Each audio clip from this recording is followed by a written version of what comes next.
I am NetMoverSitan. Welcome to the Chapter 4 Abnormalities lore video. But before that, there is something that I need to correct.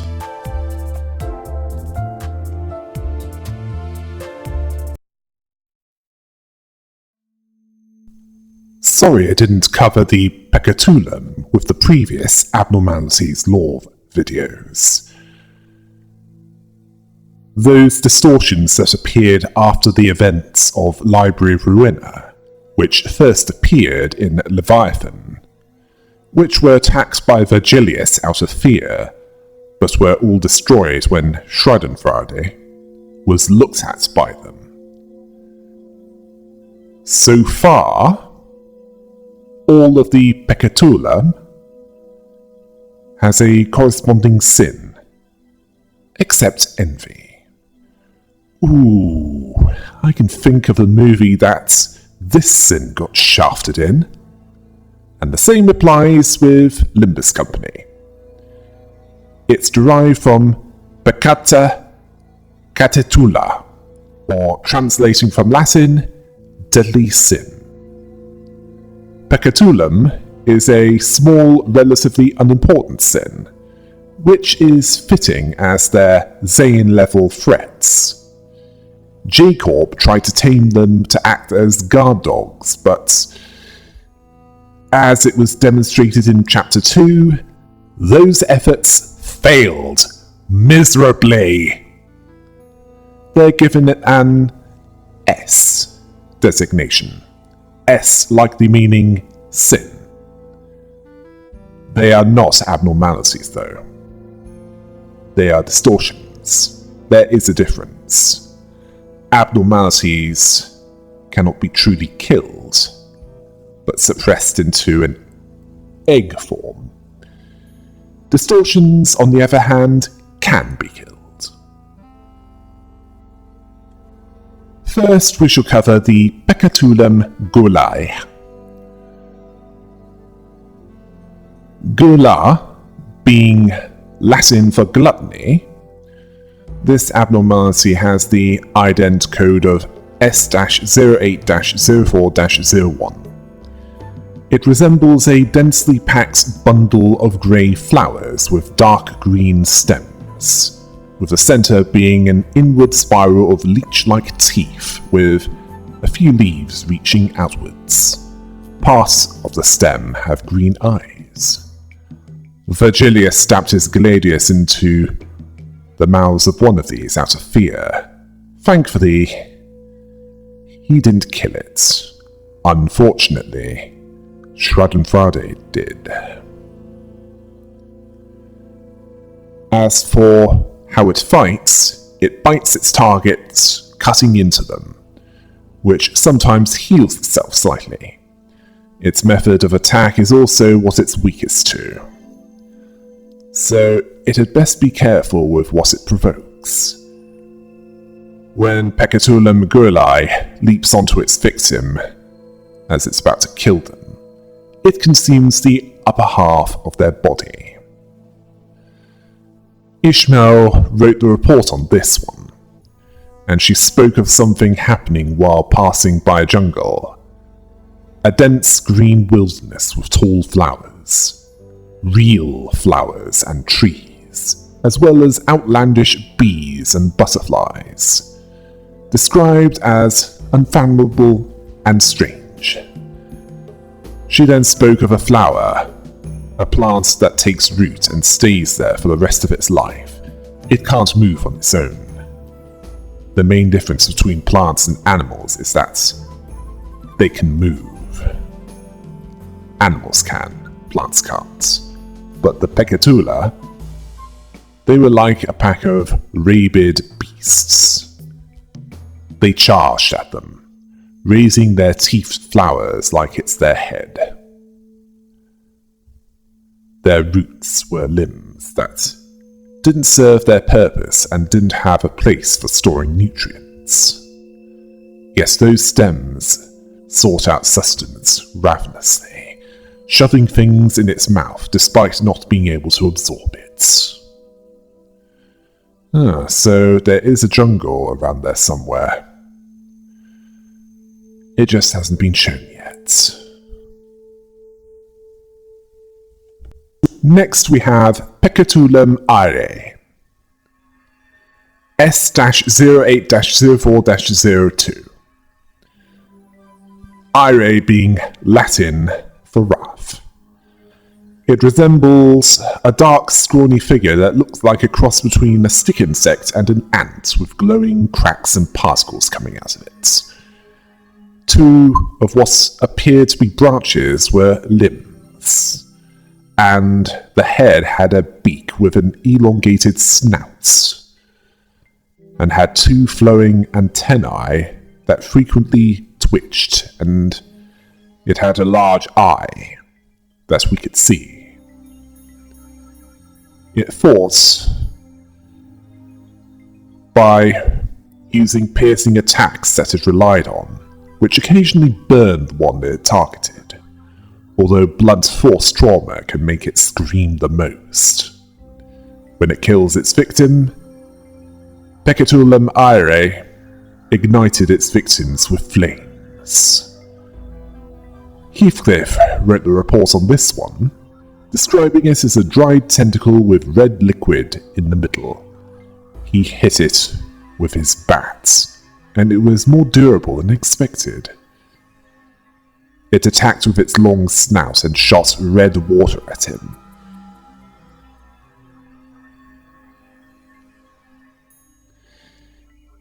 It gave him a headache, hurting his head like he has had some strong alcohol on an empty stomach, irritating and suffocating. It made him angry over the smallest of things. Some blew up when hit by that. He didn't want that happening to him. Ishmael asked him if he was angered by the smallness of things. Heathcliff warned her. So, in his case, it barely had any effect at all. Let's move on to Pecatulum acaidae. Sorry if I've butchered the pronunciation of that. S-08-04-03. Acaidae being Latin for sloth.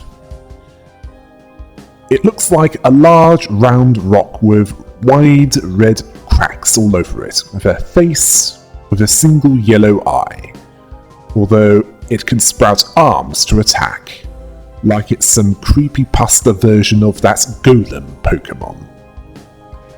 As for how it fights, it rolls over its targets, which can slow them down, if crushing them the right way. When killing its victims, Acaidae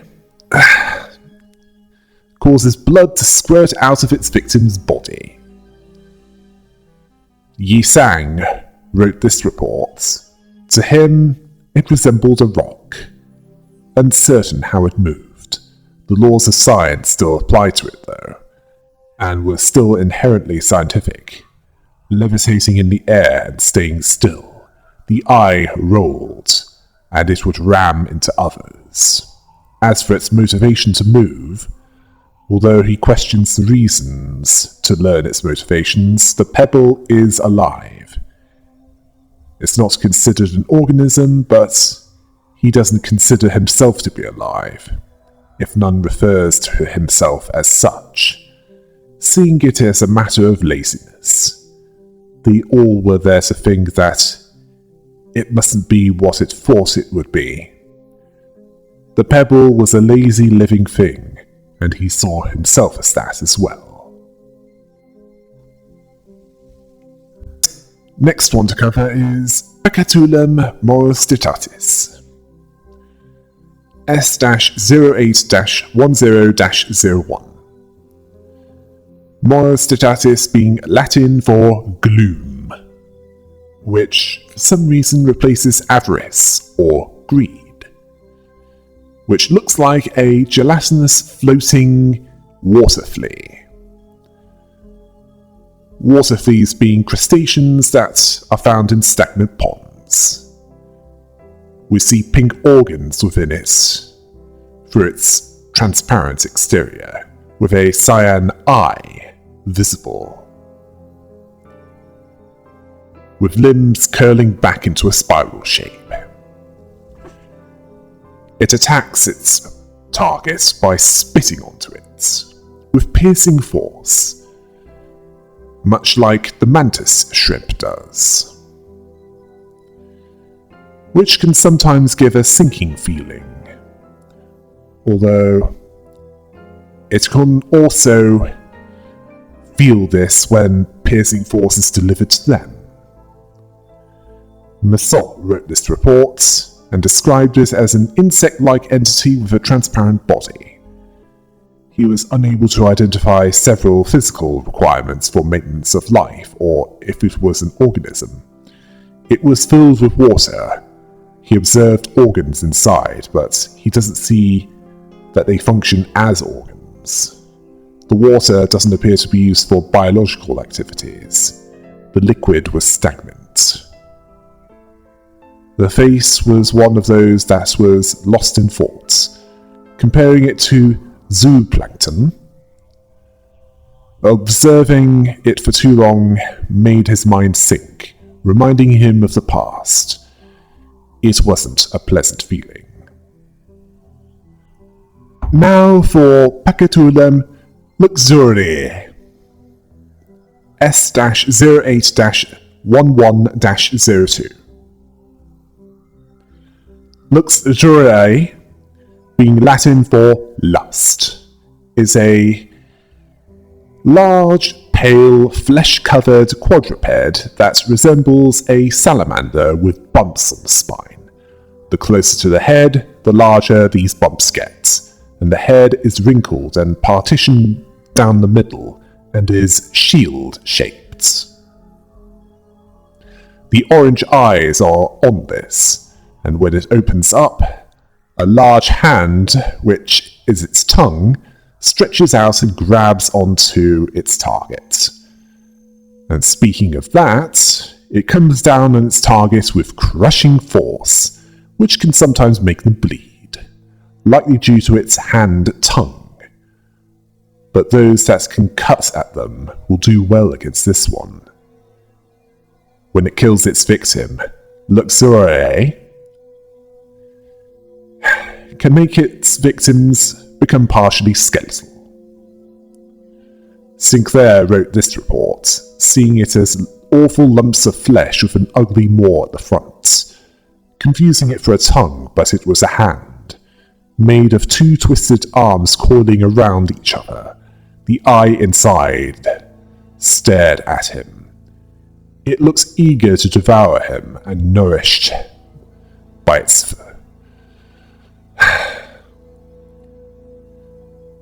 where he'd be nourishing its flesh.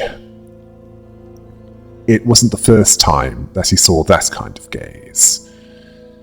Yes, we know we've seen that kind of gaze before. And that was before Chapter 3. The last of the Pecatulum, at least for now, is Superbae, S-08-11-01. Superbae is Latin for pride. A large wheel-shaped entity, which reminds me of an enemy type in the action RPG Okami, although this one has spikes along its rim, with red and flesh-coloured straps. Or scraps, well, whatever you want to call them, they're tied to the spokes. The blue eye in the centre of the wheel looks for those that it sees as a target. And as for when it fights, it will grind down on its targets with its cutting force and can temporarily weaken them. Blunt force is best to stopping it in its tracks. Superbae causes the victim to temporarily spasm while they lie on the floor. And this was if and when it kills someone.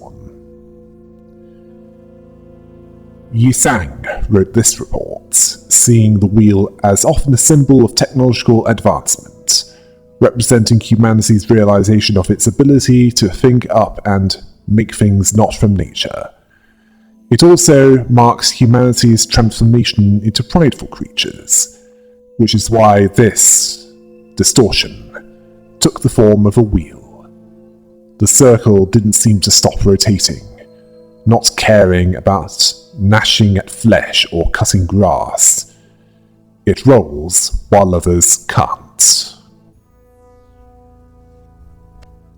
Now that we've got the Pecatulum out of the way, which should have been covered with the Season 1 abnormalities, let's move on to the abnormalities that have, appeared in Chapter 4 and the second Refraction Line. There are no abnormalities in Chapter 4.5, as all that are fought in that one are mutant hermit crabs. The first of the abnormalities in Chapter 4 is the Brazen Bull. M-01-11-07-Tier. This is a TEF level abnormality that looks like a bull that's burning up from the inside, with what looks like a man who has been skinned and burned alive coming out of its mouth, that wants to take its agony out on others. As for the origins of this abnormality, the Brazen Bull was conceived as a torturous method of execution proposed by Pericles of Athens to Phalaris, the tyrant of Acarnacas, on the island of Sicily, which was Greek territory as late as 554 BC/BCE. It resembles an actual bull, with a setup that converted the screams of the condemned into a sound of a bull. Why they were screaming was because the condemned were locked inside it and basically cooked to death by a fire set under it. The tyrant even made it so that the smoke burned with incense. All that was left of the condemned was scorched bones and ashes. As for the reward of Pericles, the tyrant put him in his own creation, but was taken out before he could be killed by this and thrown from the top of a hill. It didn't help the tyrant, as he was overthrown himself, killed by the same creation that was made for him by Pericles. This execution method was later used to brutally kill Christians, at least until the Roman Empire converted to Christianity. In most recent times, they made a bull out of aluminium for the 2022 Commonwealth Games held in Birmingham, England. It's currently in Birmingham New Street train station. The bull's name is Ozzy, as in named after Ozzy Osbourne, the Prince of Darkness himself, who was from Birmingham. As for how it fights, when attacking with its body, it hits with blunt force and burns those it hits. It can also demoralize its enemies, the head attacking the enemy and affecting the mind even more, and can also make it faster and stronger for a time. But if the head is staggered, all parts are staggered. The same applies if the head is broken, and it's sorrowful enough. And if the head is broken, it becomes weaker until it's taken down. It's vulnerable to blunt force trauma, so that's a hazard for it as well as others. Masson made the report on this abnormality, and he has a level of detail that you'd expect from those with functional autism, or those with Asperger's syndrome. I can speak from personal experience. He described it as being composed of steel plates with bluish rust and marks left by heat, resembling a bull. It consists of an alloy of copper and zinc. Well, that's called brass, which has a human trapped inside of it. The K-Corp drones flying around were recording the sinners, which threw it into a state of agitation as it was expected to make the fight more unfavourable as it went on. Prioritizing the drones was recommended to Dante. The human inside it looks like he was in pain, with erratic and abrupt movement due to the pain caused by the heat. When the sinner was attacked by it burned. Gas clouds that seemed to be breaths or steam was observed near the head. It slammed its body with its weight to attack them, or sometimes it rammed into them with the human-like being emerging to attack them, and its cry was dizzying, which attacked the mind, inducing a state of depression, which temporarily immobilized them. So the priority target for this abnormality was its head, which disabled this attack. This concluded his observations. Sinclair added that it suffered for a long time, unable to do anything with its raging thirst, endless burning and searing flesh. Heathcliff hinted at this being Sinclair affected by the cry. Faust told him that she'd take care of it. Okay, this one is more complicated, as it involves the final boss of Act 2 of Chapter 4, Dong Big.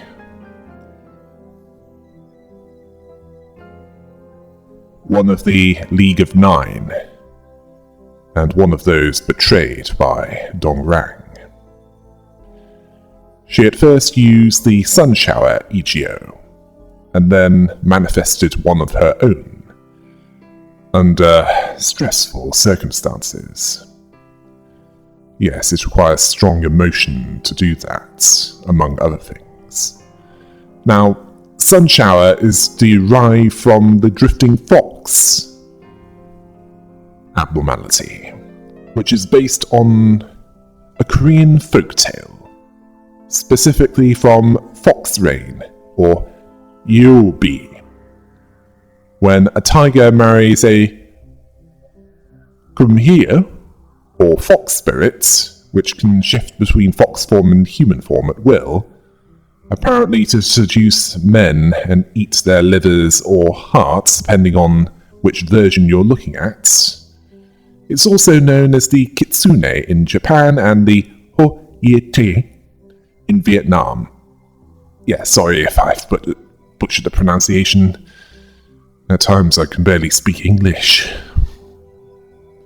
Although it can become human if it abstains from killing and eating humans and tasting meat for 1,000 days, which is a little under 3 years. As for the fox, or rather the fox rain, that came from a cloud that rained on the wedding, due to the cloud feeling unrequited love. As for what the rusted umbrellas represent, they represent something that was intended to be an act of kindness, but didn't really do anything for the fox. It was lip service at best. When it gave the Ichio gift to the damned dozen in the mirror dungeon, it was its way of thanking them for showing genuine kindness rather than it being an empty gesture. As for the spice bush, in reality that plant is also known as Lindera benzoin, a shrub in the laurel family. Yes, a shrub in the laurel family found in the east of North America. It's called this because when the leaves and stems are crushed, it has a spicy citrus smell.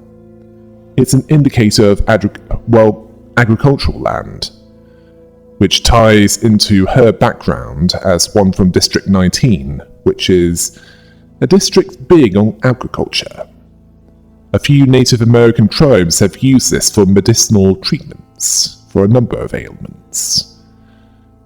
And Dongbik is apparently named after camellias, which is the name of a short story written by Kim Hae-hyung, who is the real name of the one who, that individual's pen name is Yisang. Apparently they bloomed at the foot of the mountain, where the story involved the daughter of a tenant farm supervisor whose name was Jun-soon. The same name as that ring maestro who used the glass window to turn into a lizard-like distortion. That corrupted version of the glass window that was made by Young Yi, and Azia was the one who corrupted it. Yes, we know where he was taken. Encore.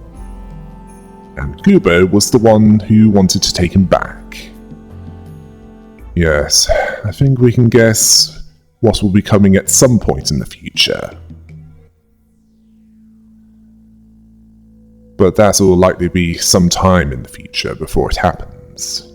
Before that, they'll have other problems. When wielding the Sun Shower, she focuses on a mix of giving the enemy a sinking feeling and rupturing them, although she can also weaken the enemy by slowing them down and making them hit less hard, although she will also try to poison her enemy. The primary mechanic of this one is affecting SP, both with others and herself, although she has a shield at the start of the fights. And when her morale is low, she can hit harder at the cost of speed. And when she recovers from a panicked state, she can hit harder and faster for a time. With her Spice Bush EGO, she focuses on rupture and also making others bloom. She gains power by flowers about to bloom. She can also increase her protection, and when a target is fully bloomed, she can cause more damage and stagger them, regardless of their HP, along with weakening them and delivering a more lasting rupture.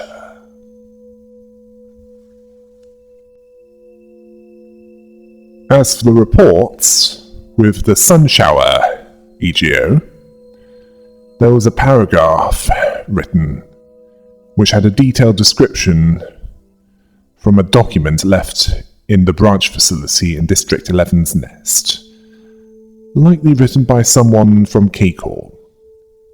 An umbrella that may have been used to stop the rain once. Now it's too old and worn to perform that role well. It must have been the compassion for an abandoned somebody, but it might have come across as hollow. Now it embodies hypocrisy, vanity, and irresponsibility. Then the Technology Liberation Alliance was spoken of, a group of former researchers from various firms. Some of them K-Corps might not have met. Dong Big was seen as the leader of this subgroup. So only her subgroup was wiped out. Well, it's how cells operate when it comes to freedom fighting or terrorism. However you want to call it, well, it depends on which side you're on at the time. How cells operate, where they can insulate each other from each other. So basically, if one of them was captured and interrogated, the effects on the group as a whole would be more limited. Well, as they apparently forsook the world has forsaken them in return. She was good at attracting like-minded individuals and encouraging them, so she gathered the abandoned effectively. How they accepted her offer? Her hand was like an umbrella in heavy rain, with no shelter nearby, a warm gesture of compassion, an invitation to comfort and warmth. But this umbrella had holes in it. So that umbrella furthered her own interests, and she seemed to know this herself. Helplessly caught in the falling rain, with no intentions to avoid it, showing herself and all others in the rain, and choosing to be stained in the rust of what failed to shelter her and the others. Clearly whoever wrote this was a loyalist of K-Corps. As for this EGO, well, it works better when the mind is about to break, as it's less effective when they're psychologically intact. Then we have the Spice Bush reports, where Yi Sang was writing it. He observed that Dong Big was rather fond of fireworks, an entertainment activity where gunpowder was launched into the sky and blown up. Some of the League of Nine saw it as an aggressive hobby and teased it. Some jokes that they'd showcase a bomb in the conference, but they weren't serious about that one. She wanted to see something beyond that, as they all did. To see the stars form a stream in the skies and flowers blooming across the land. But League of Nine had fallen apart, the world falling apart in a tragedy caused by technology. Fury took her, along with a longing, agony, sorrow, and despair. All of her emotions came out of her flesh and bloomed into a mass of petals. She stopped at last. Efflorescence of the scenery of their hometown, in District 19 with her own body. She bloomed, sowing seeds of nostalgia to set her heart upon their new beginning. Fireworks recreated in the soil, making buds bloom, understanding why she was fond of them. Next we have the Fairy Gentleman. F-01-11-12. This TEF level abnormality is an aberration of the Fairy Festival abnormality. Although this one is stronger than that abnormality, but not by much. It offers wine to others, but this wasn't kindness, as this was to improve the taste of those that it eats. Like using wine in cooking. The fairy wine was in an absinthe glass. Yes. The Green Fairy, or Fée Verte. Yes, which was another name for absinthe. A way of losing your reason and your eyesight. Yes, Fée Verte is another name for that alcoholic beverage. As for how it fights, It delivers blunt force that slows the enemy down, along with making them shake, and it can make others feel better, but this can turn into a tipsy state, as they can get drunk if it strikes the fairy wine. It also gains a boost to attack speed and protection. Piercing damage is the best way to deal with this. The report on this one was written by Radia. She had a feeling that she was being made to do all the awful things, so she wrote down what she knew about the rotten tea-flavoured jelly thing. She knows this much because she got put in its gross maw as soon as they met eyes. He flew up and squashed her, with the mouth on its belly. It smelt terribly. She hated that. But that wasn't the weirdest part, as it was so woefully sweet, which numbed her nose. Ishmael asked if it was that foul. The smell of those jelly-like pieces bouncing off with each attack was pretty alright. Ryosho was stimulated by that. As ash from her death stick seeped into the report. Miss Sol saw it as having strengthening properties and providing an overall mental uplift. Yes, Roger was annoyed by him. Every move felt annoying to her, not just the wobbly body, as he dodged her attacks. Comparing it to dealing with bullies as a child. She felt dizzy, so she'd stop there, apologizing to Dante. Ishmael asked if she was drunk. Massault didn't think that she could drink alcohol during that fight. Sinclair noted that when they were fighting the abnormality, a huge cup was broken. She was like that since then. Ishmael observed that the abnormality dodged her axe, causing it to smash into the glass. Then we got to the next log, and Roger admitted that the last one was messy. When asking Faust if she could erase what she wrote and write a new report, she said no. Roger mentioned that the jelly bits boosted morale. The more you got, the more powerful the effect became, and when it was at max, and then the glass was broken, the glass full of booze, it resulted in that person getting instantly drunk, weakening their attacks and lowering their accuracy. The same applies when the abnormality ate one of them. The others used this opportunity to cause damage, saying that she was super helpful. Aurelius was more critical of her by saying that if she was faster to grasp that, she would have been super helpful. Gregor didn't approve of this criticism. Now we cover the abnormality known as So That No One Will Cry.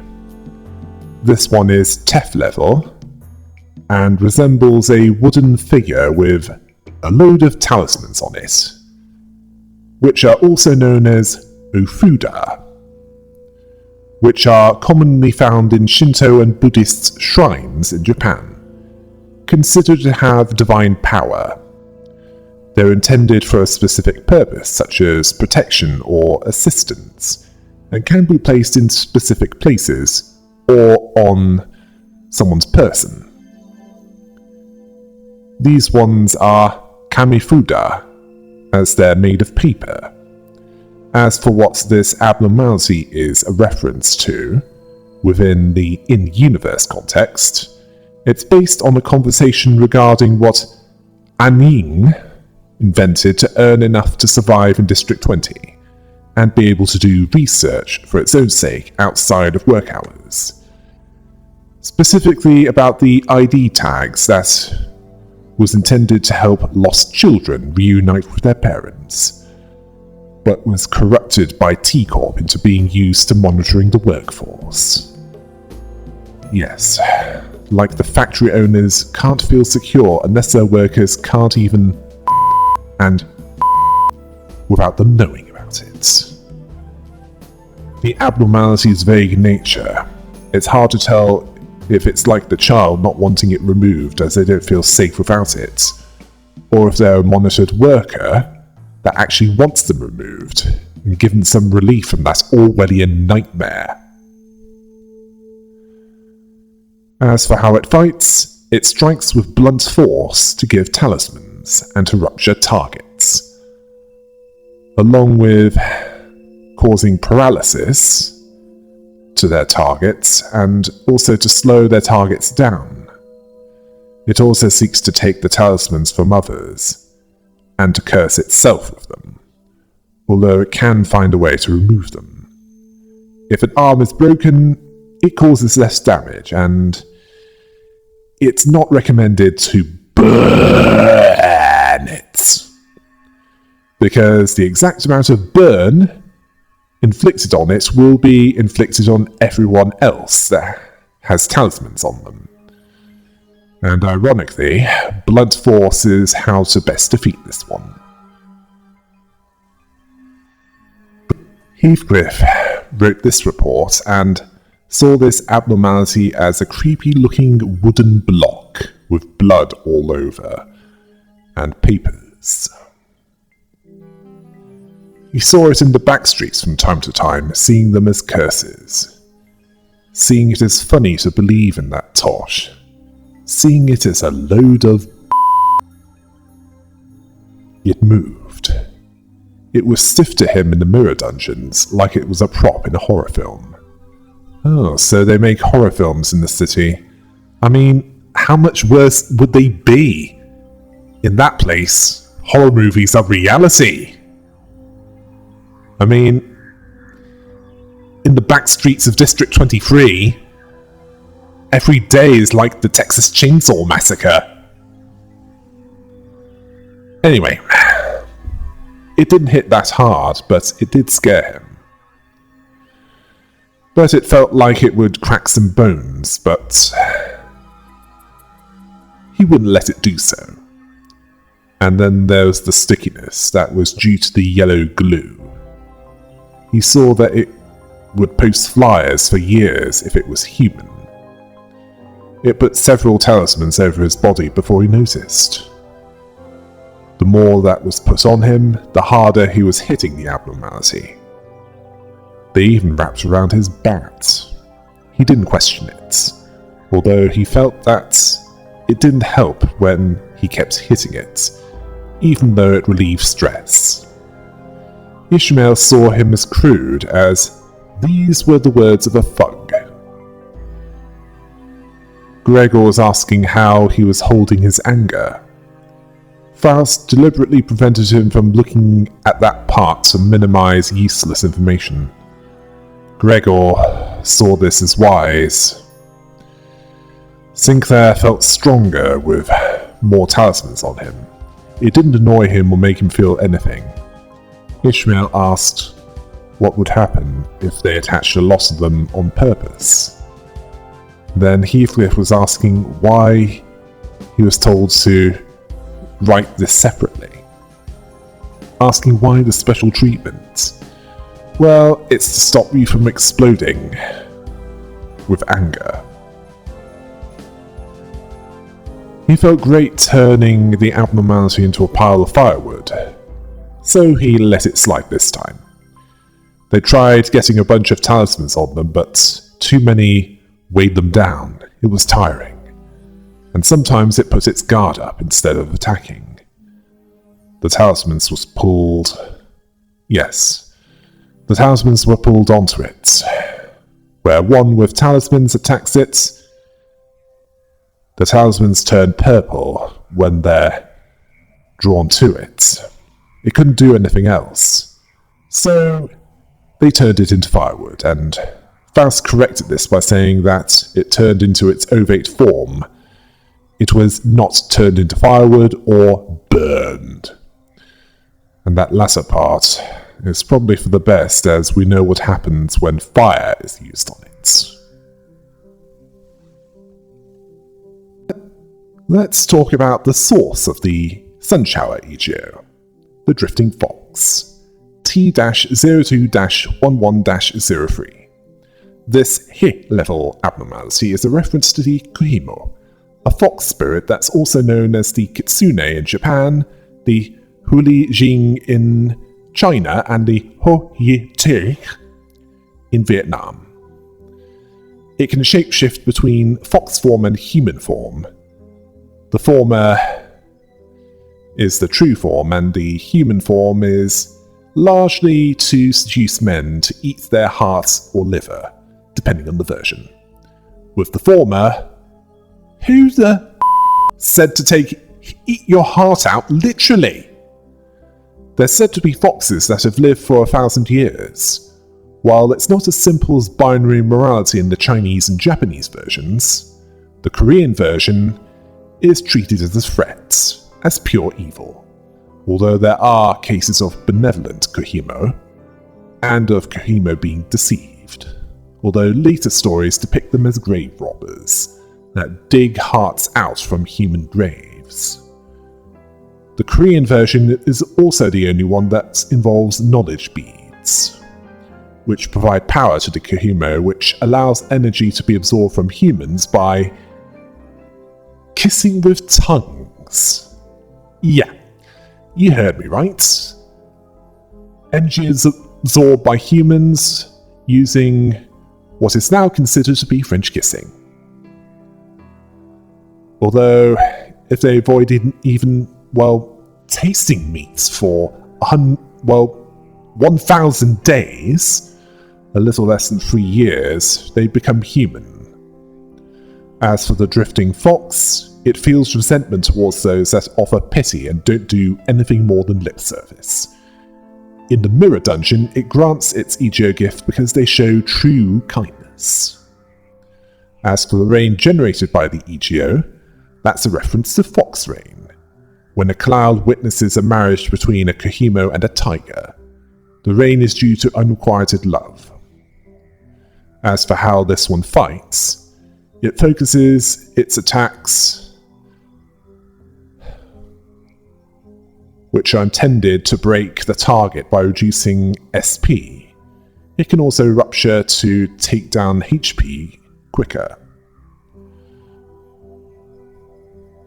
It can also summon umbrellas, which increases the damage that it deals, and also adversely affects those that leave them intact. While breaking the umbrella around the head will weaken its attacks, breaking the back will make it more vulnerable to physical attacks, and it becomes slightly slower, and hits slightly less hard when near defeat. The report on this abnormality was written by Sinclair. The first impression of it was that it was pitiful and poor, looking like a huge fox. It growled at them. It had several old umbrellas stuck on it, looking like they were left by someone trying to attack it. The sharp part should be lodged first, so why were the handles stuck in it? It was wary of them. It stayed watchful. He decided to stop there. The more umbrellas opened, the fiercer it got. It did nothing and waited. The attack that came after was especially powerful. Although it sometimes cries, it howled at the sky for long, bearing sorrow into the sky. He didn't talk to it or learn about its past, but the sound made his heart ache. It's worse when one of the umbrellas on its body was broken. Faust mentioned that this was due to a loss of sanity during battle. the influence of the abnormality. Sinclair saw that this fox abnormality was not always hostile.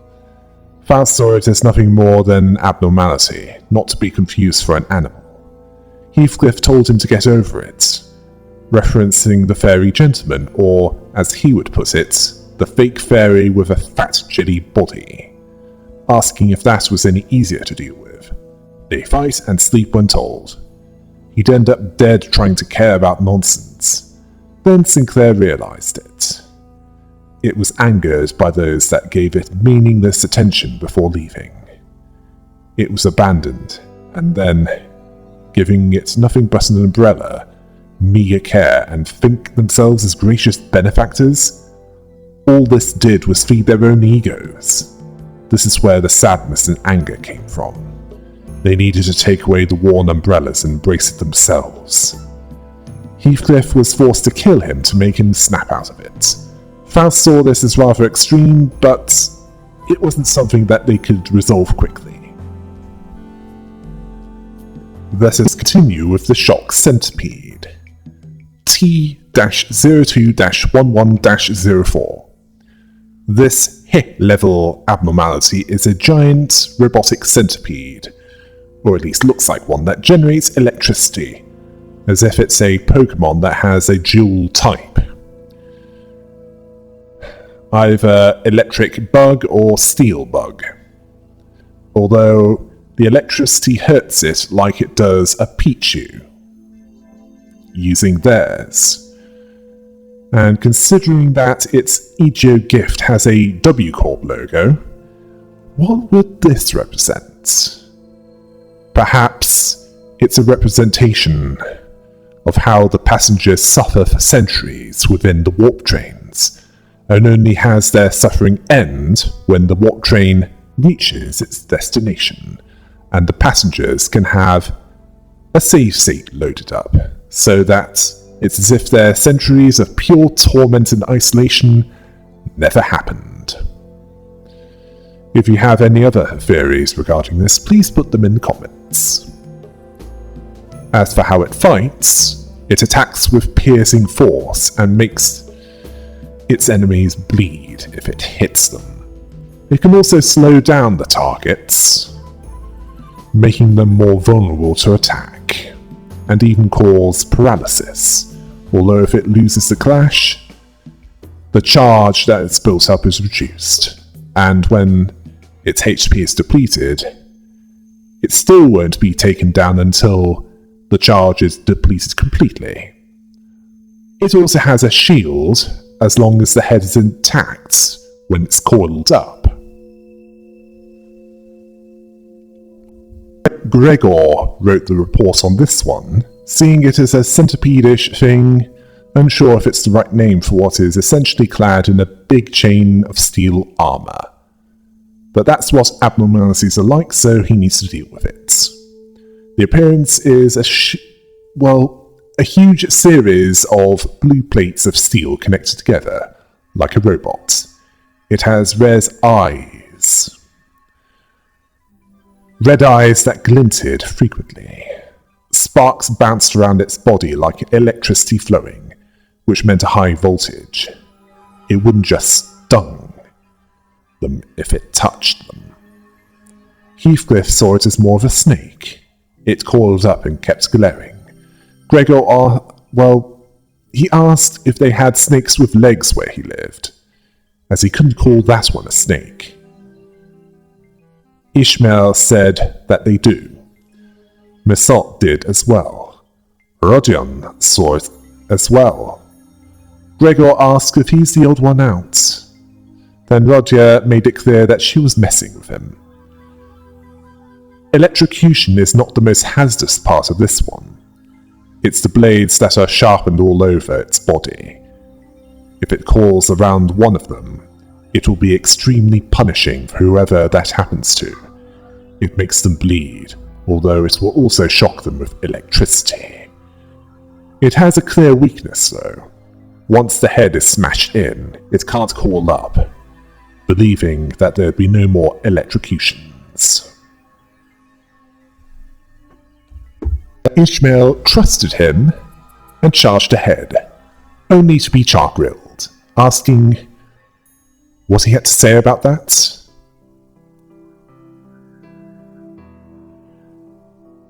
And Otis confirmed this, as it made Ishmael's hair look like spoiled broccoli, something she wouldn't eat even in battle. Ishmael told her to say it directly if she has a problem with her hair. Gregor told them to cool it down, apologizing for that, not knowing that breaking the head would make electricity flow through its own body. Apparently, Centipede's nerves stay active and go wild for a good while, even when its heart stops beating.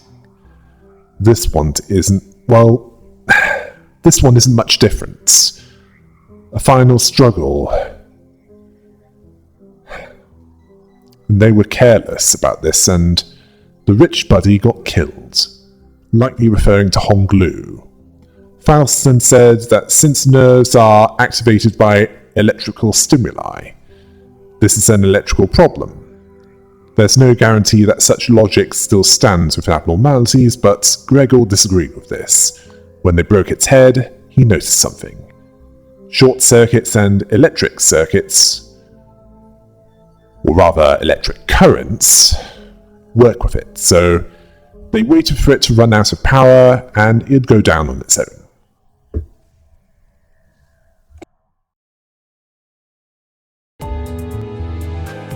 I'll cover the rest in part 2. Until next time. Hail the rabbits!